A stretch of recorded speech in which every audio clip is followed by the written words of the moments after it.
Repurposing your SIP.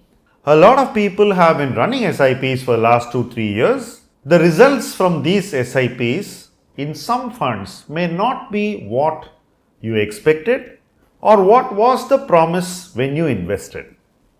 I'm not going into who made the promise, but I'm sure you had some expectations set. If the expectations have not been met and you've already spent 2-3 years with that investment, what should you do now? Most people take the easy path of parachuting out of the investment. They simply sell the investment and get out. But what if that decision also turns out to be a poor decision done at a time when you should have shown enough patience? Many times it has been so. So, having invested 3 years or 2 years in an SIP, if there is underperformance, what should you do? Firstly, I think you should get a reasonable evaluation or assessment or review of your existing SIP book. If you have 4 funds running SIPs of 5,000 each, you need to understand each of these 4 funds separately. Someone must review your SIP. Once you review your SIP, you should think for yourself whether it makes sense to wait or leave those investments which you already done alone and then start your SIP in a better place. Having invested time, you should not waste that time or let that time go waste because of a hasty exit decision now.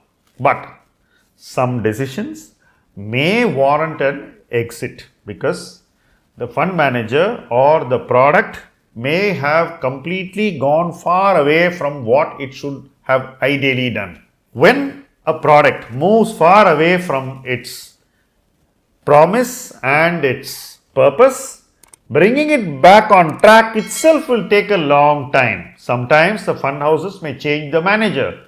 That will further extend the time taken to bring the product back. There have been many instances where the same fund manager has managed to pull a product back on track. You have to understand whether the product in which you are doing your SIP can be pulled back on track by the same fund manager or you need a better person to do it.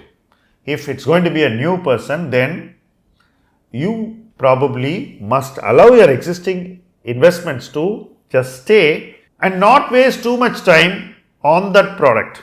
You can move your SIP into something better.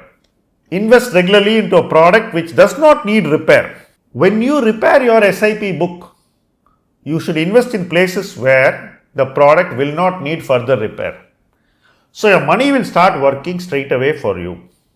And wherever you already invested in the SIP for say 2-3 years, take stock of whether those investments are beyond repair or repairable.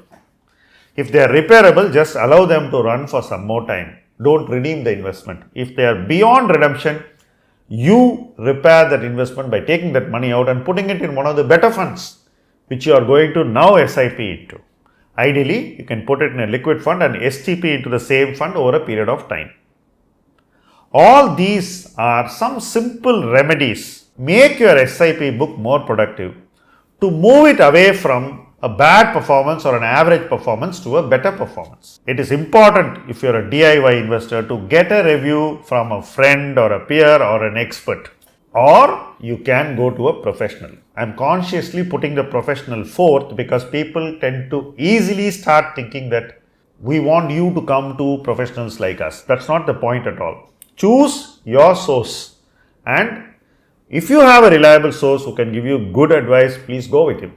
If you don't have anyone, then you must go to a professional who is competent. Repairing your SIP will prepare it for a better performance in the future. Where something needs urgent repair, treat it with a sense of urgency. Where something can be allowed to heal over time, just let it stay. Make your choices based on an understanding of what sort of repair will help your portfolio in the future. Thank you for watching this video.